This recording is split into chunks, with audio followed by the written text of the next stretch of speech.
ऐसे गरुड़ जी के पास नारद जी गए और नारद जी ने कहा कि भगवान बड़े संकट में हैं, जल्दी चलो। पूछ दिया गरुड़ जी ने, भगवान को संकट क्या है? कहा कि वे व्याल पास के बस में हो गए। गरुड़ जी ने कहा कि मैं चलता हूं। श्री गरुड़ जी गए और वहां संकेत मिलता है, खगपति तब धरी खाए माया नाग बरूद।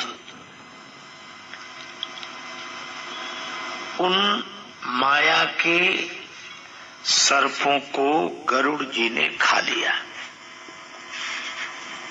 अब जरा विचार करना, यह सर्प भी मायामय है नहीं? है नहीं पर दिख रहे हैं। भगवान भी बंधन में है नहीं पर दिख रहे हैं। अब गरुड़ जी ने उन मायामय सर्पों को खा लिया। लौटकर आने लगे तो यही सोचते जाएं कि अगर मैं न होता तो भगवान को इस संकट से कौन मुक्त करता। भगवान को तो मुक्त मैंने ही किया है। अच्छा, फिर भगवान कैसे जो नागपाश के बस में हो गए? तो ऐसा लगता है कि राम जी भगवान है नहीं। हो सकता है कि राजा के बेटे हों। अब इस तरह के संशय मन में आने शुरू हो गए। अब गरुड़ जी तो आराम से रह रहे थे, पर इस संशय ने उन्हें इतना परेशान कर दिया कि सबसे पूछते फिरे। नारद जी के पास गए कि बाबा तुम बताओ। नारद जी ने कहा कि हम क्या बताएं? कहा कि राम जी भगवान है या मनुष्य? नारद जी ने कहा कि देखो, हम तो उन भगवान के नाम का कीर्तन करते हैं, हम अधिक कुछ नहीं जानते। गरुड़ जी ने कहा तो हमारे प्रश्न का उत्तर, कहा कि तुम हमारे पिता ब्रह्मा जी के पास जाओ। अब गरुड़ जी मुस्कुराए कि हमारे प्रश्न का उत्तर नारद जी के पास नहीं है। तो गरुड़ जी अत्यंत प्रसन्न हुए कि ठीक है, हम समझ गए, अब कहीं और जाते हैं। तो एक मुख वाले ने 4 मुख वाले के पास भेजा। अब ब्रह्मा जी ने गरुड़ जी को देखा कि गरुड़ तुम कैसे आए? अरे महाराज कुछ न पूछो, मुझे एक संशय हो गया है। कौन सा संशय? कि राम जी भगवान है कि मनुष्य?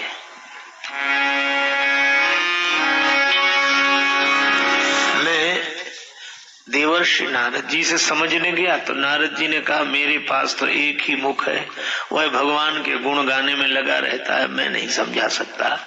तो उन्होंने मुझे आपके पास भेजा है। देवर्षि नारद जी ने भेजा है? गरुड़ ने कहा हाँ उन्हीं ने। ब्रह्मा जी हंसकर बोले कि ऐसा काम वही कर सकते हैं कि उन्होंने मेरे पास भेज दिया तुम्हें। लेकिन गरुड़ एक बात है, क्या? 4 वेद हैं, मैं इन चारों वेदों की ऋचाओं का गायन करता रहता और 4 ही मुख हैं। अब मैं तुम्हें किस मुख से समझाऊं, इसलिए तुम यहां गलत आ गए। अब तो गरुड़ और खुश हुए कि मेरे प्रश्न का उत्तर इनके पास भी नहीं। तो एक काम करो, कहा तुम शंकर जी के पास जाओ। अब गरुड़ बड़े खुश कि एक आनंद ने भेजा चतुरानन के पास, चतुरानन भेज रहे हैं पंचानन के पास।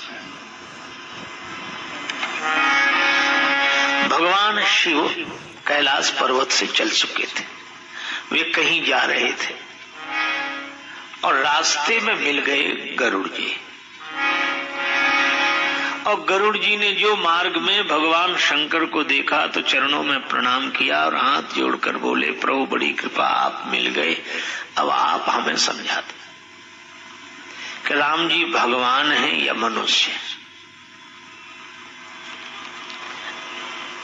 शिव जी ने कहा कि समझा तो देता, लेकिन तुम रास्ते में मिले हो, रास्ते में न मिले होते तो मैं समझा देता। या तो तुम वहां रहते जहां तुम थे, या फिर तुम वहां आ जाते जहां हम थे। तो जहां हम रहते हैं अगर तुम वहां तक आ जाते तो खुद समझ जाते, या हम तुम तक आ जाते तो हम तुम्हें समझा देते। अच्छा आप सोचो, शंकर जी कहीं यह कह देते कि तुम्हें समझना हो तो पंचानन के पास नहीं, तुम जरा सड़ानंद जी के पास चले जाओ। अच्छा सड़ानंद जी तक तो गनीमत है, और सड़ानंद जी कहीं यह कह दें कि समझना हो तो जरा दशानंद जी के पास चले जाओ। तो एकानन, चतुरानन, पंचानन, सड़ानन, दशानन। पर शिवजी ने जो उत्तर दिया वो बड़ा अद्भुत था। शंकर जी ने कहा कि गरुड़ क्या तुम सचमुच समझना चाहते हो? हाँ महाराज। तो एक काम करो। क्या?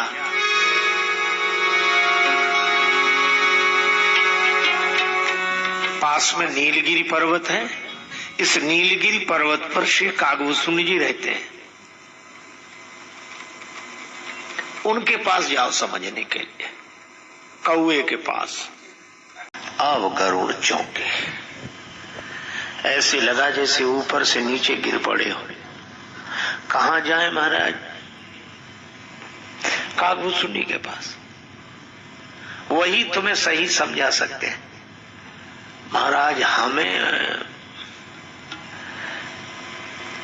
पार्वती जी ने कहा आपने क्यों नहीं समझाया?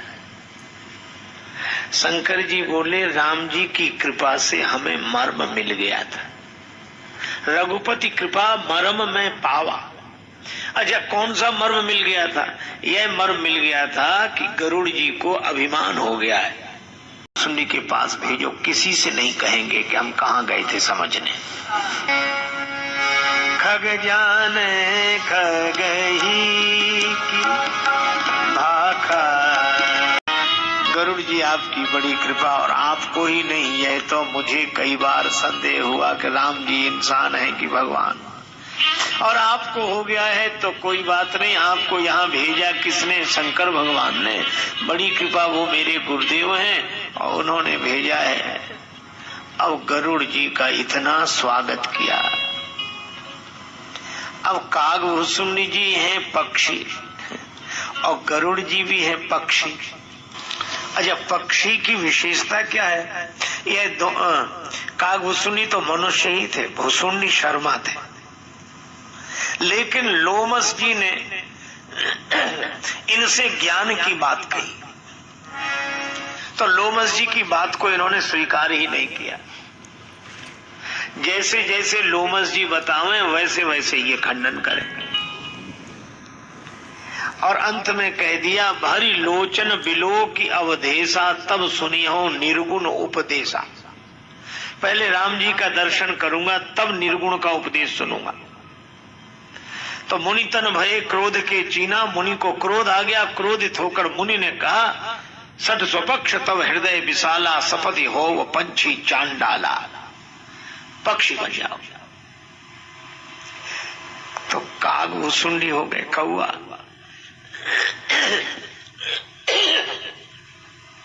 पर श्री कागभूषुंडी जी ने कौआ होना तो स्वीकार किया, पर मुनि के चरणों में प्रणाम करके चले गए। मुनि मति पुनि फेरी भगवान, फिर बुलाया तुम पक्षी तो हो गए, लेकिन इतना प्रेम है तुम्हें राम जी से। कागभूषुंडी जी ने कहा राम भगति जल मम मन मीना, किमि बिलगाय मुनीश प्रवीणा। लेकिन हमने तुम्हें पक्षी बना दिया तो? कागभूषुंडी जी ने कहा कि हमें कोई अंतर नहीं पड़ा।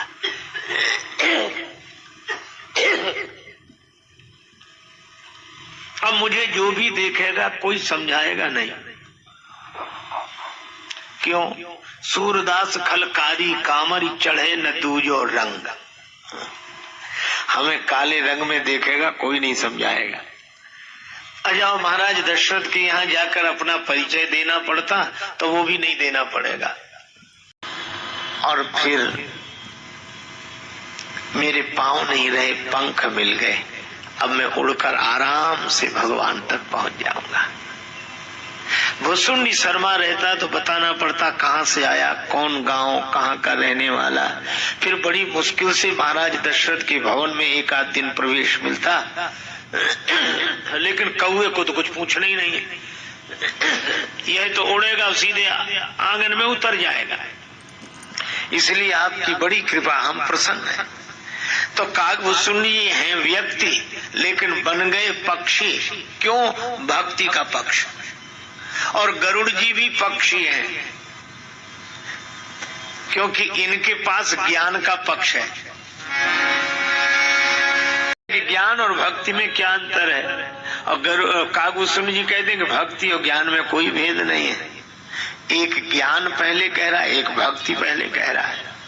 तो दो पक्षी हैं। और शंकर जी की वह बात, समुझई खग खग ही की भाखा। और इसलिए श्री कागभूषुंडी जी ने ऐसी कथा सुनाई, ऐसे समझाया कि गरुड़ जी समझ गए। गरुड़ जी समझ गए, बड़े आनंदित हुए। फिर वे पूछते हैं कि आपको यह शरीर कैसे मिला?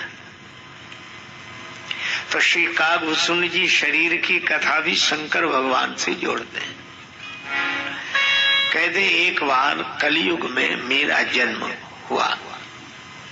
अब जन्म हुआ कलयुग में,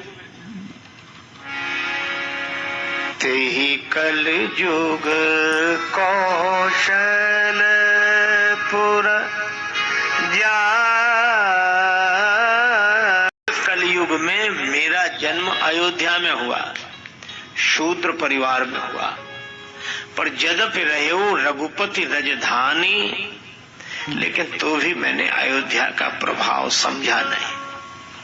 अयोध्या में पड़ गया अकाल, नर नारी मरे भूखों। बस मुझे लगा काहे कि राम जी भगवान, अयोध्या में अकाल पड़ गया, लोग भूखों मर रहे। राम जी जगत के रक्षक हैं, वे अपनी नगरी की रक्षा नहीं कर पा रहे। तो मेरा भगवान राम से मन उचट गया। अब बोलो भगवान की कसौटी यह रह गई है क्या? अकाल पड़े और उसके बाद भी कोई यह समझ ले कि भगवान भगवान नहीं है, क्योंकि अकाल पड़ गया इनके हाथ। तो मैंने कहा कि छोड़ो इन्हें, राम जी के झंझट में मत रहो, ये कोई भगवान नहीं है, इनकी कोई शक्ति नहीं है। सो मैं अयोध्या से चल दिया। और अयोध्या से चलकर कागभूषुंडी जी आए कहाँ? उज्जैनी। गए उज्जैनी सुनो उर्गारी, गए उज्जैनी सुनो उर्गारी, गए। कागभूषुंडी जी उज्जैन आ गए। अब मालवा में अकाल नहीं, चारों तरफ खुशहाल। मुझे लगा ये भगवान है, शंकर जी भगवान है। तब तो चारों तरफ आनंद ही आनंद, आनंद ही आनंद। अब मैं भगवान शंकर को मानने लगा कि शंकर जी जैसा कोई नहीं है, ये राम जी कृष्ण जी सब बेकार है। कलयुग पड़ गया, अकाल पड़ा, अयोध्या को नहीं बचा सके। पर धन्य है शंकर भगवान। अब मैं शंकर जी की जय शंकर करता फिरूं।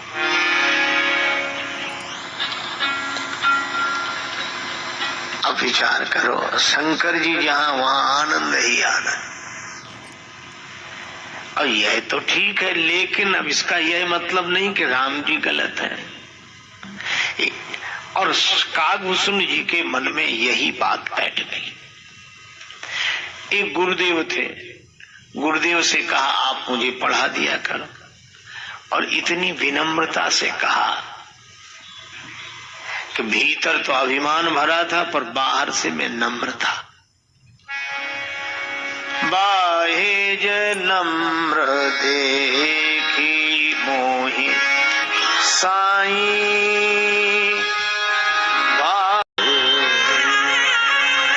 मेरे इस नम्रता के नाटक पर एक ब्राह्मण देवता इतने प्रसन्न हुए कि उन्होंने मुझे सही में विनम्र समझ लिया, और ब्राह्मण देवता पुत्र की तरह मुझे पढ़ाने लगे। मैं पढ़ता गया और पढ़ लिख कर गुरुजी का ही विरोध करने लगा। कुछ लोग होते हैं भस्मासुरी वृत्ति के, कि जो ज्ञान दे सबसे पहले विरोध उसी का।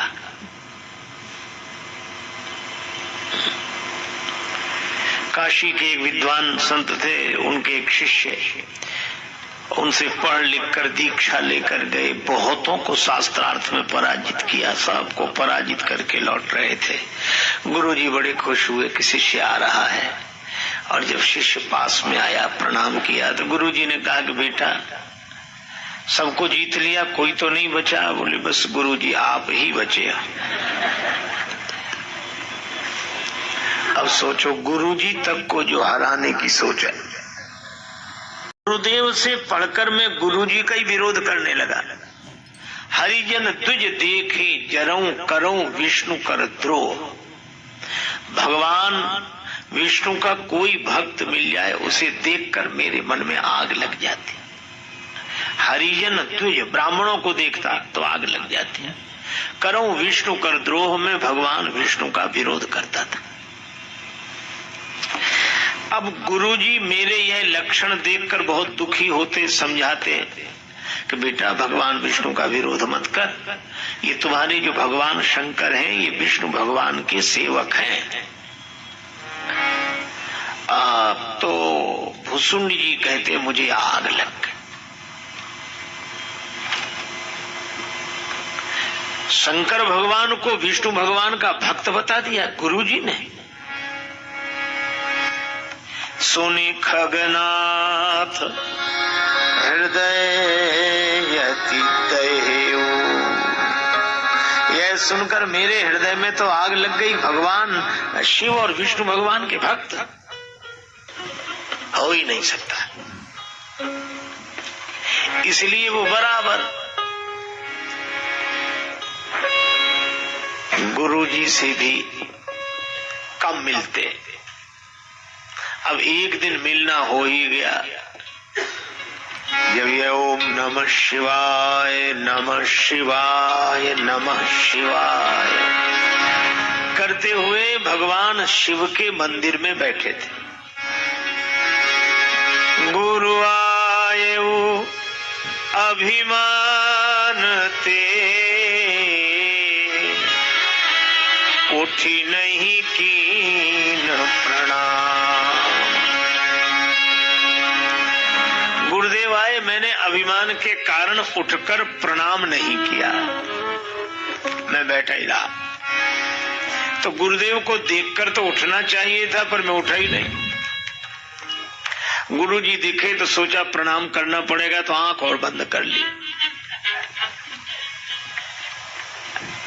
अब मैं शंकर जी के मंदिर में बैठा, शिव जी से तो मेरी सीधी पहुंच, अब गुरुजी क्या करें। और गुरुजी आए, मैंने आंख बंद कर ली, नमः शिवाय मन से जप करने लगा। पर गुरुदेव को कोई क्रोध नहीं हुआ। मैंने कहा अगर मैं तुझे सजा नहीं देता हूं मेरा श्रुति मार्ग भ्रष्ट हो जाएगा। अजगर की तरह बैठा रहा, गुरुदेव के आने पर उठकर प्रणाम नहीं किया। कल मैं तुझे श्राप देता हूं, ये सर्प के शरीर ही धारण कर 1000 बार सर्प का शरीर धारण कर। अब मेरी तो जो दशा हुई,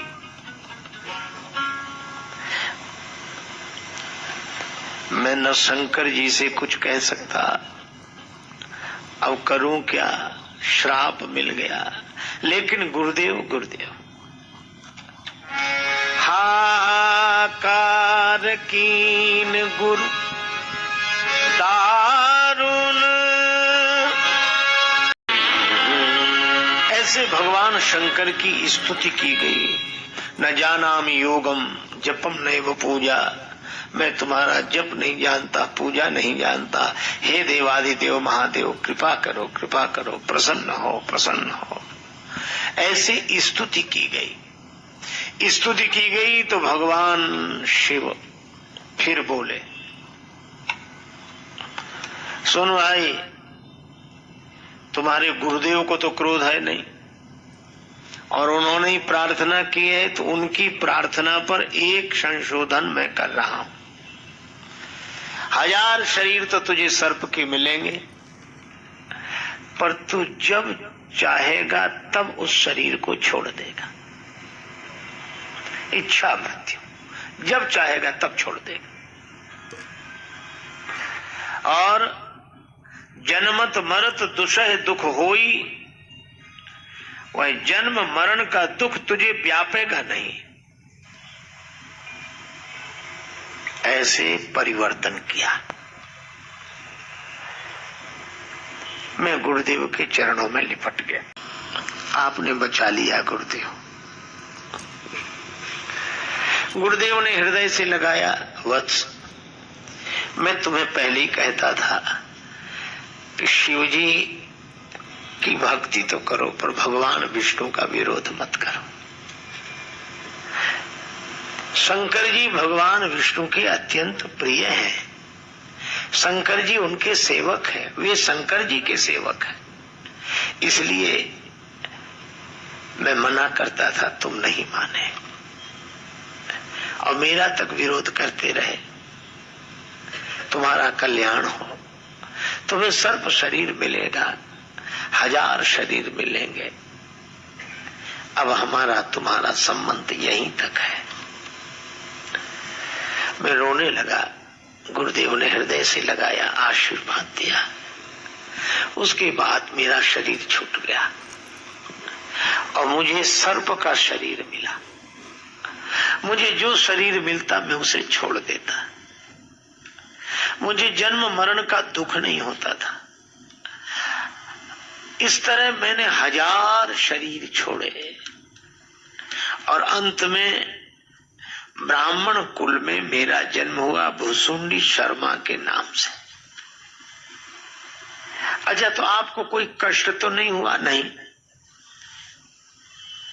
मुझे न जन्म का कष्ट न मरण का कष्ट, पर एक कष्ट है जो अभी तक दूर नहीं हो रहा। कुछ अच्छा नहीं लगता। मैं प्रेम में ऐसा मगन रहता कि जितना पढ़ाने की बात करते मैं उतना ही दूर जाता। इस पढ़ाई के कारण गुरुदेव का अपमान हुआ। इस पढ़ाई के कारण मैंने शंकर जी को कुछ नहीं समझा। अरे इस पढ़ाई को ही छोड़ो। अरे पढ़ने पर व्यक्ति पंडित होता है। अशोच्यानन्वशोचस्त्वं प्रज्ञावादांश्च भासिसे गतासून अगतासूनस्य नानुशोचन्ति पंडिताः।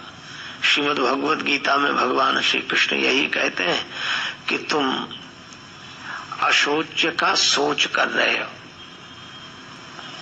लेकिन जो चले गए हैं या जाने वाले हैं उनका सोच पंडित जन नहीं करते। तो जो दूसरों का सोच न करे वो है पंडित। और जिसने 1000 बार खुद मर के देख लिया हो, जन्म लिया जिया मरा, जन्म लिया जिया मरा, जन्म लिया जिया मरा, 1000 बार अपने पर जिसने प्रयोग किया हो, उससे बड़ा पंडित और कौन होगा। इसीलिए पढ़ाई की जरूरत नहीं। भुसुंडी जी भी 2.5 आखर पढ़े हैं प्रेम का, और इसीलिए इनको लगता है कि बस भगवान का भजन रे मन तू 2 अक्षर पढ़ ले। लौट आए और भगवान से बोले, हमने सब देख लिया, आपकी भुजा सब जगह मिली, भुजा माने आपकी सामर्थ्य सब जगह है। आप कह रहे हैं जहां तुम हो वहीं हम हैं, केवल 2 अंगुल का अंतर है। और ये 2 अंगुल कौन से का? नाम और रूप। तुम नाम रूप को छोड़ो, फिर देखो कौन कहाँ है। इसलिए मैं समझ गया कि ये 2 ही अंगुल का अंतर है। मैं लौट कर आ गया। भगवान ने कहा भी पूरी तरह नहीं समझे। कागभूषण जी ने कहा अब कौन सी पूरी तरह रह गई है? कहा भगवान ने कहा जरा भीतर जाके देखो। कागभूषण जी भगवान के भीतर गए। भीतर गए तो राम जी में ही सब कुछ दिखाई दिया उन्हें। अयोध्या भी राम जी में। अब यही समझ में ना आए कि अयोध्या में राम जी है कि राम जी में अयोध्या है। कौशल्या जी दिखी। अब कौशल्या जी के उदर में राम जी है कि राम जी के उदर में कौशल्या जी है। और कागभूषण जी का आश्रम दिखा। सब कुछ भगवान में, सब कुछ भगवान में। कई दिन तक आश्रम में रहे और यहाँ 2 घड़ी लगी। भगवान मुस्कुराए तो कागभूषण जी बाहर। अब भगवान ने पूछा क्या देखा?